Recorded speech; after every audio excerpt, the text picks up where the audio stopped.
The holiday season is over and it is back to normal life. But what about those resolutions that you made when the ball dropped at midnight? So many of us fail when it comes to New Year's resolutions, but we want this year to be different, maybe reframe it a little bit. And so we've asked Lindsay Ogden, a personal trainer and nutrition coach with Life Time Eden Prairie, to walk us through some good ideas. Yes. Great to see you. Yes, Thanks for having me. Why do you think it's so hard to stay on track with resolutions? Well, what I find with most clients is that we focus on the what and not the who. So as an example, they might say, I want to lose 20 pounds, but who do you need to be in order to lose those 20 pounds? So focusing more on the process, more on what that day may look like to lead up to that result versus just saying that result and then not having a plan to get there.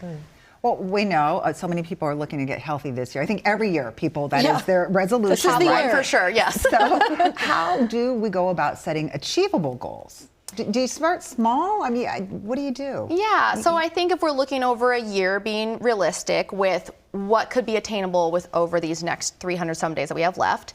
And then to your point, starting small. So not getting lost in the what and that end result, but focusing on the first 1 to 2 steps. So as an example, going back to the weight loss, because that's probably a common one for people is wanting to lose weight. What do you need to do in order to start losing weight? Thinking about what a healthy version of you does. Those food choices, the daily movement, the sleep habits. You don't have to do all of them at once. Maybe pick one, right? So maybe it's right now I'm not really eating any vegetables. Okay, let's focus on what vegetable you're going to buy and put in your cart this week. What vegetable are you going to choose at lunch? So those small things add up over time, and the cumulative effect of them will get you closer towards that end result. Other ideas you had, like those trackable steps. I liked that, and finding people to support you in this mission. I think the tracking piece creates awareness. Where am I starting from? And then where do I want to get to? How much do I actually need to add or change to get there? And then the community piece. And that is something that is definitely big. I've been at Lifetime for 15 years this month, and I can tell you, thank you. I can tell you one of the biggest things is the community aspects of classes. And those people are the most consistent because not only are they coming and getting a workout in, but they're coming for their people and they're having a good time doing it. And most of the time, if you have fun doing something, you're much more likely to stick to it. And you're kind of held accountable a little bit too, right? When you're going to classes and you're signed up for it and you go.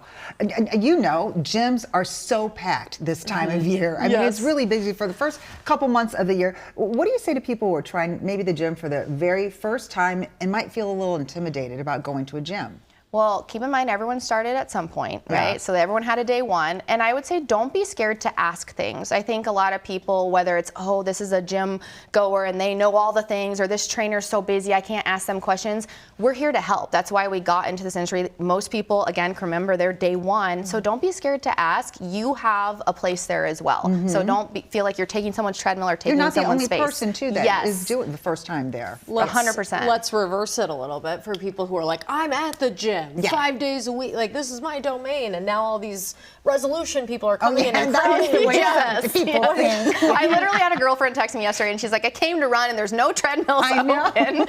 So this is where you do have to remember that day one, right? We all started, we were all scared at some point. Maybe your routine has to be different. If you're used to starting here, maybe we got to go somewhere else for a second just to free up that space. But then also ask people like, hey, how much longer do you have on here? I'm just wondering, not in an aggressive way, but just ask.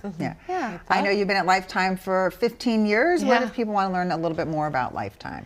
Yeah, so if they want to learn more, we can head to the website, lifetime.life, or you can head to the socials, or stop into a local one. I know they have a lot of complimentary visits that you can come, try it out. That's probably one of the best ways to see if it's a good fit for you. Awesome. Well, thanks for the advice. Lindsay, great to see you. We appreciate it.